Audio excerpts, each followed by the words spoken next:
Hey guys, Dave back with you today. I just got off the water on the Shenandoah River in Virginia. We put in the town of Shenandoah and we went about 8 miles downstream, which is actually going north. So it was a good little run. I got into a little trouble here and hopefully my body cam caught it, but for the first time in my paddling career, I got pinned. And I'll talk you through that sequence, assuming I have it on video. But right at the beginning, I'll say always, if you're on a new section of river with rapids, always paddle with a skilled paddler. I had that today in paddling friend Pete, and stay tuned. It was a great day. Hope you're having a good 4th of July weekend, and we will talk soon. So here we are launching in the town of Shenandoah, right below the dam there. This is kind of an easy flowing river with just a few sets of mild rapids, and I'll let you see those in a minute. And then right at the end, there's another old dam that was taken out of the river. And it was running at the perfect level today where there were submerged rocks that you couldn't see.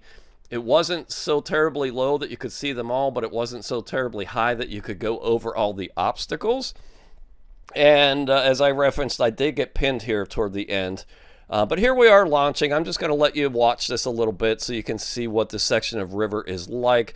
Only some mild rapids, nothing more than class 1, maybe approaching class 2 most of the way.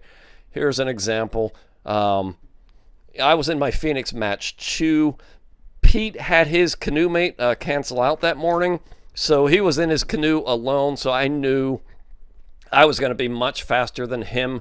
So I viewed it as a good opportunity just to kind of do a lot of floating and paddling, but, just work on my balance, maybe hit some rapids at some angles I'm not used to, just to work on my balance skills. There was some smoke from the wildfires in Canada hovering up above, but it wasn't right at river level, so we didn't have to breathe it in all day. Here we are approaching the last set of rapids. Below, there's a bridge that goes over Route 340. I watched Pete's line through here since he was experienced, and I tried to follow him, and I tried to miss that rock on the right that you see, but one that I didn't see underwater grabbed me and spun me around, so I was kind of facing upstream. And your immediate reaction is to panic a little bit, and you have to fight that and just get past that as quickly as you can and start thinking about what your next move is. I knew I was upright. I'm just trying to lean the boat to the right so water wouldn't come in over the left and swamp it and flip me. There was a ledge with rocks below me, and if given the choice, I did not want to go through this rapid upside down in my boat, and I was given a choice. So I just thought about what to do next, focusing on keeping that rushing water from getting into my boat and flipping me. Told Pete I needed help. He worked his way upstream. We realized there's nothing he could do. The main channel here was too swift and deep for him to get to me. If anything, he would have gotten swept right into the side of my boat.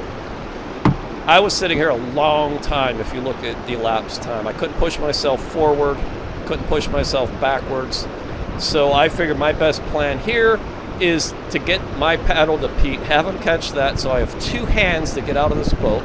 On the best day, it's a really tiny keyhole cockpit. It's like putting on and taking off a wet pair of blue jeans. You're in a good spot right there. I'm going to toss this. All right, so we can communicate verbally here. And I say, hey, my plan is to catch my paddle, and then I need both hands to get out of this boat. And then I figured, here I'm making sure he got my paddle and he can keep his eyes on me. Well, I didn't know what was going to happen. Sometimes when you get out of a boat, it's going to pop up and wash over and you get separated from your boat. But I made one really smooth move out of the boat here and got my feet onto some rocks very quickly. And again, it's so important. Just keep your wits about you and work out a plan. I was upright. I was breathing. There was no immediate risk.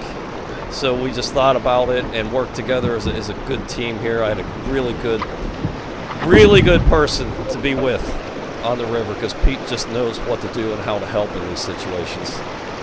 So I popped out of the boat. I think that's the smoothest I ever exited this boat.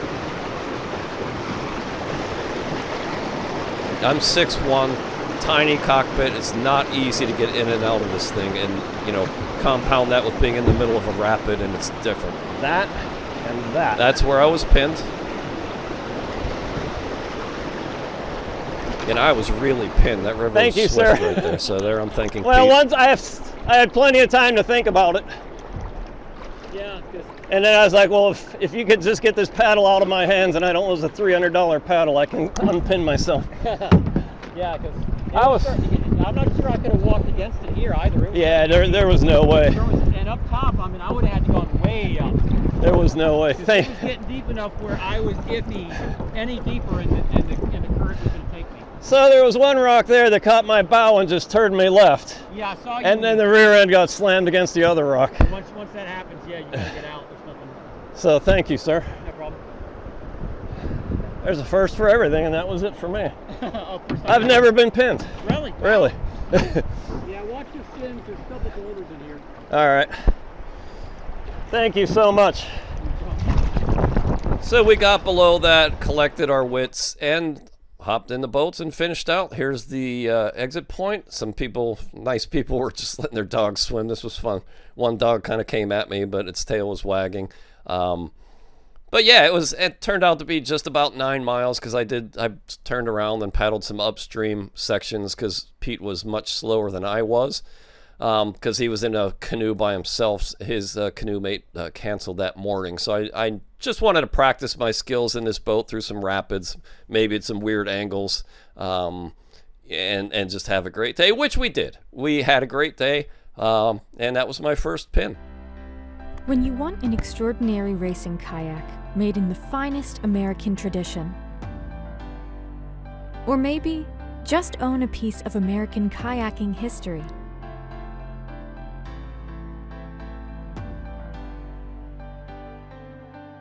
you want a West Side Boat Shop kayak, now available from davethekayaker.com.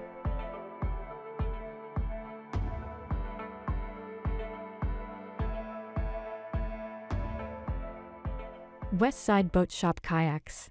The tradition continues.